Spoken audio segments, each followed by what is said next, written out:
Welcome back to channel Study Learner. और ये हिंदी परिज्ञान एवं लेखन योग्यता सामान्य हिंदी और वीडियो जो भर्ती परीक्षा है 2018 की उसके प्रीवियस ईयर और हिंदी में ये टॉपिक दिए गए उसकी ये क्लास है। अलंकार, रस, समास, पर्यायवाची, विलोम शब्द, तत्सम, तद्भव, संधियाँ, अनेक शब्दों के लिए एक शब्द, लोकोक्ति, मुहावरे। और ये सभी वीडियो के लिए तो यूज़फुल है और जो भी यूपी में एग्ज़ाम होते हैं उनके लिए भी ये बहुत ही इम्पोर्टेंट है। तो ये सेट नंबर 1 है और ये वीडियो का प्रीवियस ईयर है और टॉपिक वाइज भी है। और ये वीडियो के अलावा सभी जो भी यूपी में एग्ज़ाम आते हैं जिनमें हिंदी आती है उन सभी के लिए इम्पोर्टेंट है। क्वेश्चन नंबर 1 है, सूरदास के गुरु कौन थे? तो सूरदास के गुरु हैं जो वल्लभाचार्य थे, तो सी ऑप्शन इसका करेक्ट हो जाता है। वल्लभाचार्य इसका राइट आंसर है। और अभी इसकी व्याख्या देखते हैं। सूरदास के गुरु वल्लभाचार्य थे जिससे पुष्टि मार्ग की दीक्षा मिली। वल्लभाचार्य से ही सूरदास को कृष्ण लीला के पद गाने की प्रेरणा मिली और वे कृष्ण भक्ति में लीन हो गए। वल्लभाचार्य कृष्ण के उपासक थे। गृहस्थ आश्रम में रहते हुए भी वह मोक्ष प्राप्ति के पक्षधर थे और उन्होंने काव्य के माध्यम से कृष्ण भक्ति का खूब प्रचार प्रसार किया। सूरदास की प्रमुख रचनाएं भी दी गई हुई हैं, सूरसागर, सूर सारावली और साहित्य लहरी। ये याद कर लेंगे। सूरदास की 3 रचनाएं हैं, सूरसागर, सूर सारावली और साहित्य लहरी। नेक्स्ट क्वेश्चन है, छंद पढ़ते समय आने वाले विराम को क्या कहते हैं? जब छंद पढ़ते हैं तो उसमें आने वाले विराम को है जो यति कहते हैं। यति का मतलब होता है रुकना या विराम। तो बी ऑप्शन इसका करेक्ट हो जाता है, यति। अब इसकी व्याख्या देखेंगे। छंद के संदर्भ में यति का अर्थ है रुकना या विराम। रुकना या विराम, यति का अर्थ है रुकना या विराम। छंद के प्रवाह या लय को बनाए रखने के लिए जहाँ रुकना अनिवार्य हो वहाँ रुकना ही यति है। यदि छंद के 9 अंगों में से एक है, यति है जो छंद के 9 अंग है उनमें से एक है यति। तो ये भी याद रखेंगे, छंद के 9 अंग। नेक्स्ट क्वेश्चन है, जहाँ वाक्य की गति अंतिम रूप ले ले, विचार के तार टूट जाए, वहाँ किस चिन्ह का प्रयोग किया जाता है? तो इसका आंसर हो जाएगा पूर्ण विराम। जहाँ पर वाक्य की गति अंतिम रूप ले लेती है वहाँ पे पूर्ण विराम होता है। विचार के तार टूट जाते हैं उस चिन्ह का पूर्ण विराम। इसको ऐसे लिखते हैं। योजक का ऐसे और उद्धरण का होता है, एक होता है इकहरा उद्धरण, एक होता है दोहरा। ये दोहरा है, इकहरे में ऐसे।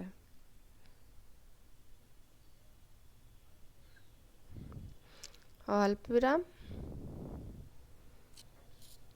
अब इसकी व्याख्या देखेंगे। पूर्ण विराम का अर्थ है पूरी तरह रुकना या ठहरना। जहाँ वाक्य की गति अंतिम रूप ले ले, विचार के तार टूट जाए, पूर्ण विराम का उपयोग होता है। यह भी कह सकते हैं प्रत्येक वाक्य की समाप्ति पर पूर्ण विराम का प्रयोग होता है। जब कोई वाक्य की समाप्ति होती है वहाँ पे पूर्ण विराम का प्रयोग होता है। और ये चिन्हों का प्रयोग आता है पूर्ण विराम, प्रश्नवाचक, ये सभी का इससे रिलेटेड क्वेश्चन आते हैं एग्जाम में। नेक्स्ट क्वेश्चन है, अमर्ष क्या है? तो अमर्ष एक संचारी भाव है। बी ऑप्शन इसका करेक्ट हो जाता है। अमर्ष है जो एक संचारी भाव है। अब इसकी व्याख्या देखेंगे।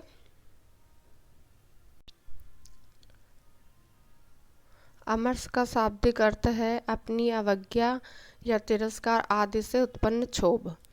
तो अमर्ष का मतलब हो गया अपनी अवज्ञा या तिरस्कार से जो उत्पन्न होता है क्षोभ, उसको अमर्ष कहते हैं। यह शब्द आवेश, क्रोध एवं असहिष्णुता के लिए भी प्रयुक्त होता है। आवेश, क्रोध और असहिष्णुता के लिए भी प्रयुक्त होता है अमर्ष। यह एक संचारी भाव है क्योंकि यह मन का एक प्रकार का विकार है जो कि संचारी भाव की श्रेणी में आता है। नेक्स्ट क्वेश्चन देखेंगे। क्वेश्चन नंबर 5 है, कबीरदास की भाषा कौन सी थी? तो कबीरदास की भाषा है जो सधुक्कड़ी थी। कौन सी थी? सधुक्कड़ी। तो डी ऑप्शन इसका करेक्ट हो जाता है, कबीरदास की भाषा सधुक्कड़ी थी। तो ये तो ये है जो भक्ति आंदोलन के प्रभावशाली संत, महान समाज सुधारक, निर्गुण ब्रह्म के उपासक थे। कबीर ने अपनी रचनाओं में सधुक्कड़ी भाषा का प्रयोग किया है। कबीर की जो रचनाएं हैं उनमें सधुक्कड़ी भाषा का प्रयोग हुआ है, ये याद रखेंगे, सधुक्कड़ी, जिसमें ब्रज, अवधी, पंजाबी, राजस्थानी, फारसी आदि भाषाओं और बोलियों का मिश्रण है। जो सधुक्कड़ी भाषा है उसमें ब्रज है, पंजाबी, राजस्थानी, फारसी और बहुत सी बोलियां, भाषाएं उनका मिश्रण है, उसी को सधुक्कड़ी कहा जाता है। नेक्स्ट क्वेश्चन है, प्रश्न संख्या 6 से 7 निम्नलिखित मुहावरे के लिए उचित विकल्प चुनिए। क्वेश्चन नंबर 6 है, द्रौपदी का चीर का क्वेश्चन नंबर 6 है, द्रौपदी का चीर का अर्थ है, तो ये मुहावरा है, द्रौपदी का चीर, उसका अर्थ है कभी समाप्त ना होना।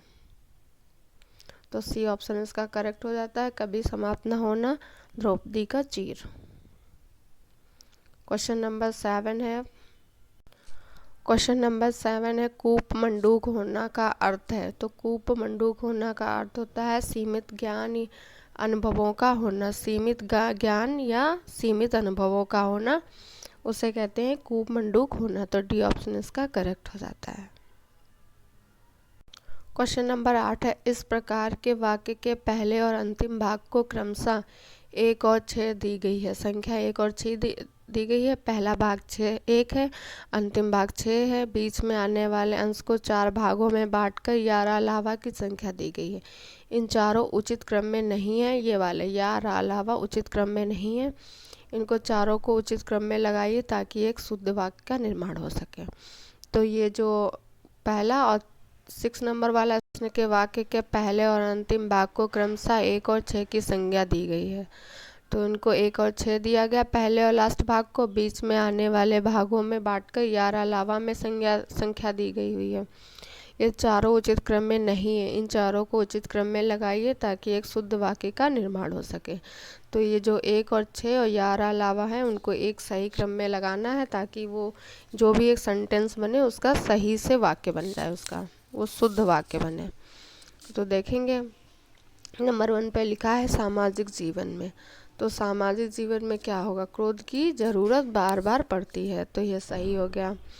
फिर है मनुष्य दूसरों के द्वारा पहुंचाए जाने वाले बहुत से, तो इसके साथ ये सही नहीं है। तो फिर हो जाएगा यदि क्रोध ना हो तो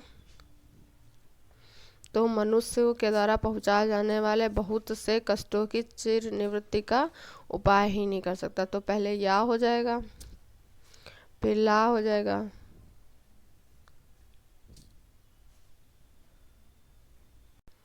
तो पहले पे क्रोध की जरूरत पड़ती है, फिर यदि क्रोध ना हो तो मनुष्य दूसरों के द्वारा पहुंचाए जाने वाले बहुत से कष्टों की चिर निवृत्ति का उपाय ही नहीं कर सकता। तो यहाँ से पढ़ेंगे सामाजिक जीवन में क्रोध की जरूरत बराबर पड़ती है, यदि क्रोध ना हो तो मनुष्य दूसरों के द्वारा, तो इसका ये करेक्ट हो जाता है या ला रावा। तो इसका ऑप्शन देखेंगे, इसका आंसर हो जाएगा या, फिर हो जाएगा ला, फिर रा, फिर वा, और पहला और छठा तो वो तो फिक्स ही है अपनी जगह पे, बस ये सही सेंटेंस बन जाएगा। तो उसका ए ऑप्शन है जो करेक्ट हो जाता है, या ला रावा।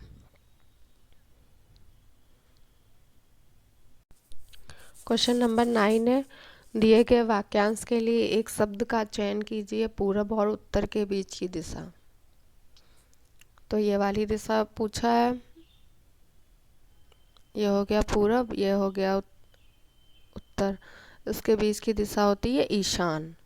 तो बी ऑप्शन इसका करेक्ट हो जाता है, ईशान। और ईशान के अलग अर्थ भी हैं, जैसे कि ईश्वर, इसको ईश्वर का मतलब अन्य अर्थ में पूछता है तो ईशान का अर्थ ईश्वर भी होता है। बी ऑप्शन इसका करेक्ट है। क्वेश्चन नंबर 10 है, वलय शब्द का अर्थ चिन्हित कीजिए। तो वलय शब्द इसका अर्थ होता है गोलाकार घेरा, गोलाकार जो घेरा होता है ऐसे, उसको वलय कहते हैं। बी ऑप्शन इसका करेक्ट हो जाता है। क्वेश्चन नंबर 11 है, नीचे दिए गए शब्दों में से अवयवी भाव समास का चयन कीजिए। तो पाप और पुण्य जिसमें जैसे विलोम शब्द होते हैं वो द्वंद्व समास हो जाता है। ये हो गया तत्पुरुष समास, घोड़े पर सवार घुड़सवार होता है। पीताम्बर हो गया बहुव्रीहि समास, और आजीवन हो गया अव्ययी भाव समास।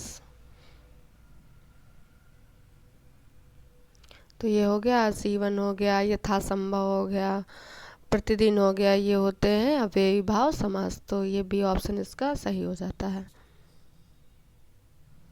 क्वेश्चन नंबर 12 है, ठीक समय पर आ जाना। तो इसमें कौन सा कारक पूछा है? तो ठीक समय पर आ जाना, तो ठीक समय पर आ जाना में कारक पूछा है, तो कर्म का होता है कारक को, श्रम प्रदान का होता है के लिए, करण का होता है से या के द्वारा, से भी होता है के द्वारा भी होता है, और अधिकरण होता है में या पर। तो यहाँ पे पर आया है तो इसीलिए हो जाएगा अधिकरण। तो डी ऑप्शन इसका करेक्ट हो जाता है। अधिकरण कारक है ठीक समय पर आ जाना। नेक्स्ट क्वेश्चन है, मंदिर और मंदिरा युग्म का उपयुक्त अर्थ वाला युग्म कौन सा होगा? तो अच्छा सही से पढ़ेंगे इसको। मंदिर लिखा है, अभी मंदिरा लिखा है, मदिरा नहीं पढ़ लेंगे इसको। मंदिरा है, और मंदिर का मीन्स होता है देवालय, और मंदिरा का हो गया अश्वशाला, घुड़साल, जहाँ पे घोड़े रहते हैं। तो ये इसका डी ऑप्शन सही हो गया, देवालय और अश्वशाला। क्वेश्चन है, निम्नलिखित में मिश्र वाक्य है।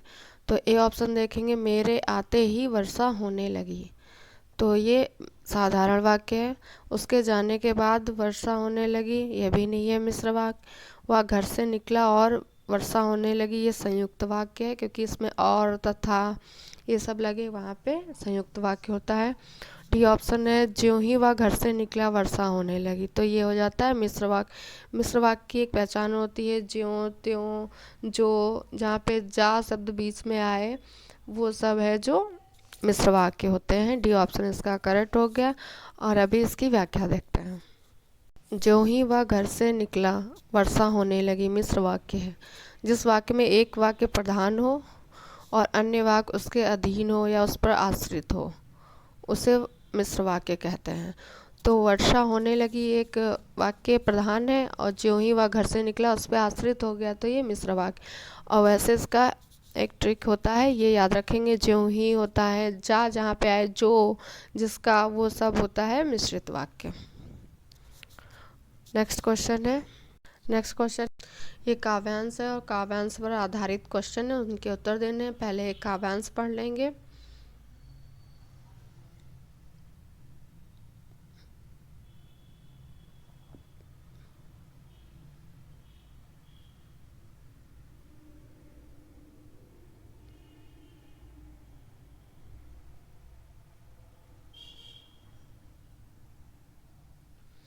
अब क्वेश्चन नंबर 15 है, कवि के मन में इच्छा उत्पन्न हुई है, तो कहे कि, तो यह है मन में कुछ बात कर, मन से बात करने की। नंबर 15 है, कवि के मन में इच्छा उत्पन्न हुई है, तो इसका आंसर हो जाएगा कुछ महत्वपूर्ण कार्य करने की। उठी है इच्छा हम कुछ दिखाएं, अपना कोरा अस्तित्व जमाए, तो इसका मतलब हो जाता है कुछ महत्वपूर्ण कार्य करने की उसके मन में इच्छा उत्पन्न हुई है। ए ऑप्शन इसका करेक्ट हो जाता है। क्वेश्चन नंबर 16 है, सूखे पत्ते प्रतीक हैं। तो सूखे पत्ते किसके प्रतीक हैं? तो यहाँ पे मन की बात कर रहा है, तो मन के सूनेपन के। तो सी ऑप्शन इसका करेक्ट हो जाता है, सूखे पत्ते प्रतीक हैं मन के सूनेपन के। फिर है क्वेश्चन नंबर 17, किन कलियों पर बहार का आगमन हुआ है? तो उसमें दिया हुआ किन कलियों पर बहार का आगमन हुआ है, तो है विचार की कलियों पर। इसका बी ऑप्शन है जो करेक्ट हो जाता है, विचार की कलियों पर बहार का आगमन हुआ है। नेक्स्ट क्वेश्चन है, गहनता की फसल से कवि का क्या आशय है? तो गहनता की फसल से कवि का आशय है विचारों में परिपक्वता। ए ऑप्शन इसका करेक्ट हो जाता है। क्वेश्चन है रिक्त स्थान हेतु दिए गए विकल्पों में उचित विकल्प चुनिए। तो इसको पहले पढ़ लेंगे। रामू की केवल इसलिए हुई क्योंकि राजीव उसकी अधिक बुद्धिमान है। तो इसमें सभी ऑप्शन है, रख के देखेंगे पहले। तो पहला ऑप्शन देखेंगे, ये वाला रख के, रामू की अपेक्षा केवल, तो अपेक्षा यहाँ पे केवल इसलिए हुई तो ये गलत हो जाएगा। तो यहाँ पे क्या होना चाहिए, रामू की उपेक्षा होती है, उपेक्षा यहाँ पे हो जाएगा उपेक्षा केवल इसलिए हुई क्योंकि राजीव उसकी अपेक्षा मतलब उसकी तुलना में अधिक बुद्धिमान है। तो ये वाला अपेक्षा हो जाएगा यहाँ पे। तो सी ऑप्शन इसका करेक्ट हो जाता है। रामू की उपेक्षा केवल इसलिए हुई क्योंकि राजीव उसकी अपेक्षा अधिक बुद्धिमान है। तो सी ऑप्शन इसका करेक्ट हो जाता है। क्वेश्चन नंबर 20 है, निम्न पंक्ति में सही अलंकार का चयन कीजिए। पानी विच मीन प्यासी मोहि सुन सुन आवे हंसी। तो ये कौन सा अलंकार है, तो ये है असी विशेषोक्ति है। तो ये विशेषोक्ति अलंकार है। सी ऑप्शन इसका करेक्ट हो जाता है। इसमें तुलना नहीं की गई है इसीलिए उपमा अलंकार नहीं है, और अतिशयोक्ति भी नहीं है क्योंकि अतिशयोक्ति में बढ़ा चढ़ा के बात करते हैं, और यह है विशेषोक्ति। सी ऑप्शन इसका करेक्ट हो जाता है। और विशेषोक्ति अलंकार की इसमें व्याख्या दी गई हुई है। प्रबल कारणों के होते हुए भी जब कार्य सिद्ध न होने का वर्णन किया जाता है तो विशेषोक्ति हो जाती है। विशेषोक्ति अलंकार कब होता है, जब कार्य सिद्ध ना होने का वर्णन किया जाता है। जब कार्य सिद्ध ना होने का वर्णन किया जाता है तो वहाँ पे विशेषोक्ति अलंकार होता है। नेक्स्ट क्वेश्चन है 21, निम्नलिखित विकल्पों में से किस विकल्प में सभी शब्द व्यक्तिवाचक संज्ञाएं हैं। तो ये सभी ऑप्शन देखने हैं कि इसमें सभी शब्द हैं जो व्यक्तिवाचक संज्ञाएं हैं, अगर वो होती हैं तो वही इसका सही आंसर हो जाएगा। तो ए ऑप्शन में देखेंगे रामचरितमानस और गंगा। दूसरे में कृष्ण, कामायनी, मिठास। तो ये मिठास तो हो गई भाववाचक संज्ञा, मिठास भाववाचक हो गई, तो ये ऑप्शन है जो गलत हो गया। लखनऊ, आम, बुढ़ापा, बुढ़ापा भी भाववाचक होती तो ये भी गलत हो गया। ममता, वकील और पुस्तक।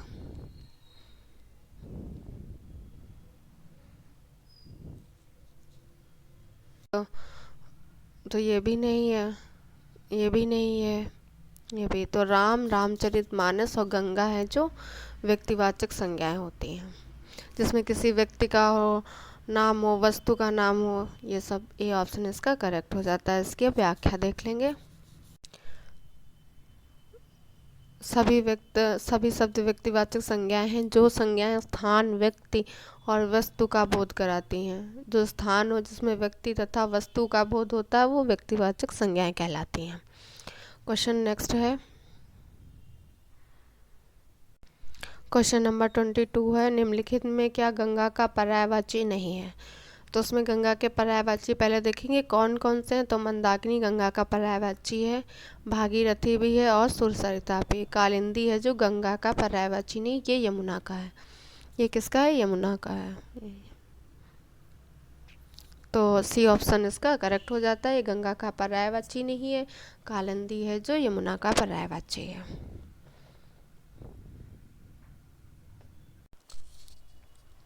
क्वेश्चन नंबर 23 है, सही वर्तनी शब्द का चयन कीजिए।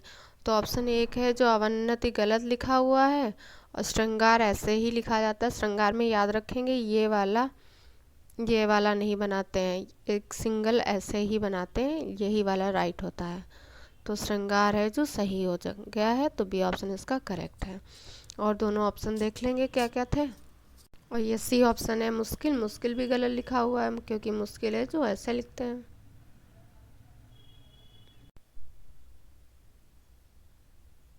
मुश्किल ऐसे लिखते हैं। और मातृभूमि भी गलत लिखा हुआ है यहाँ पे, तो मातृभूमि है जो ऐसे लिखते हैं। तो उसका जो श्रृंगार था वो सही आंसर है, बाकी ये सभी गलत हैं। क्वेश्चन नंबर 24 है, समूहार्थक शब्द चिन्हित कीजिए। जो समूह वाला शब्द है उसको चिन्हित करना है। पुरुष, ये ये भी नहीं है, मनुष्य भी नहीं है, स्त्री में भी समूह नहीं है, भीड़ में समूहवार्थक शब्द है, तो डी ऑप्शन इसका करेक्ट हो जाता है। नेक्स्ट क्वेश्चन है आंशिक शब्द में प्रत्यय क्या है। तो आंशिक शब्द में प्रत्यय है एक, अंश प्लस एक होता है, और सी ऑप्शन इसका करेक्ट हो जाता है, एक प्रत्यय है इसमें। क्वेश्चन नंबर 26 है नीचे दिए गए वाक्य के त्रुटिपूर्ण खंड को चिन्हित कीजिए, यदि कोई त्रुटि ना हो तो डी भाग को चिन्हित कीजिए।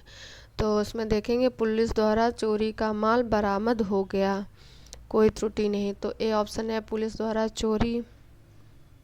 तो ए ऑप्शन देखेंगे पुलिस द्वारा चोरी, बी ऑप्शन है का माल बरामद हो गया, त्रुटिपूर्ण नहीं, तो पुलिस द्वारा चोरी थोड़ी ना होगी, तो गलत हो जाएगा। चोरी का होगा चोरी का माल पुलिस द्वारा बरामद हो गया, ये लिखेंगे, तो इसका ये ऑप्शन है जो गलत हो जाता है। क्वेश्चन नंबर 27 है वधूर्मि का संधि विच्छेद कीजिए। तो इसका होता है वधु प्लस उर्मी, उसका संधि विच्छेद वधूर्मि ये होता है।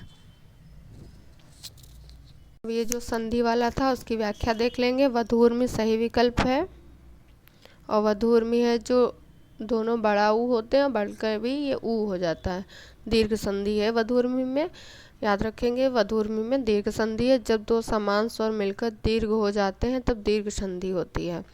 वेदांत, शिवालय, परीक्षार्थी, महाशय, कपींद्र, हरीश, यतीन्द्र, नदी, सूक्ति एवं लघुर्मि आदि संधि के उदाहरण हैं। ये हैं जो ये सभी दीर्घ संधि के उदाहरण हैं, इनको एक बार पढ़ लेंगे। नेक्स्ट क्वेश्चन है भिन्नार्थक शब्द का चयन कीजिए। तो क्वेश्चन नंबर 28 है भिन्नार्थक शब्द का चयन करना है। पावक, अनल, कृषाणु, ये सभी हैं जो आग के पर्यायवाची होते हैं, और अनिल है ये भिन्न है, ये होता है वायु का पर्यायवाची, हवा, पवन, तो इसका बी ऑप्शन है जो राइट आंसर हो जाता है। पावक ये सब हैं आग के, आग के पर्यायवाची पावक है, अनल है, कृषाणु, ये अनल और अनिल में बहुत बार आया हुआ है, अभी पेट का एग्ज़ाम था उसमें भी आया, तो ये आप बहुत अच्छे से याद कर लेंगे। अनल होता है आग और अनिल होती है वायु, बी ऑप्शन इसका करेक्ट आंसर हो जाता है। क्वेश्चन नंबर 29 है हर्ष का विलोम बताइए। तो हर्ष का विलोम है विषाद, हर्ष मतलब खुशी होता है, और इसका विषाद मतलब दुखी हो गया, विलोम हो गया। बाकी ये तो समानार्थी शब्द हो गया, खुशी, उल्लास, आनंद, बी ऑप्शन इसका करेक्ट हो जाता है। क्वेश्चन नंबर 30 है गंदला, मैला, मलिन किस शब्द के पर्यायवाची हैं। तो गंदला, मैला, मलिन है, धवल का होता है श्वेत, सफ़ेद, तो ये तो नहीं हो सकता, पामर भी नहीं हो सकता, प्रलय भी नहीं, पंकिल होता है, पंकिल का पर्यायवाची है गंदा, मैला, मलिन, तो सी ऑप्शन इसका करेक्ट हो जाता है, पंकिल।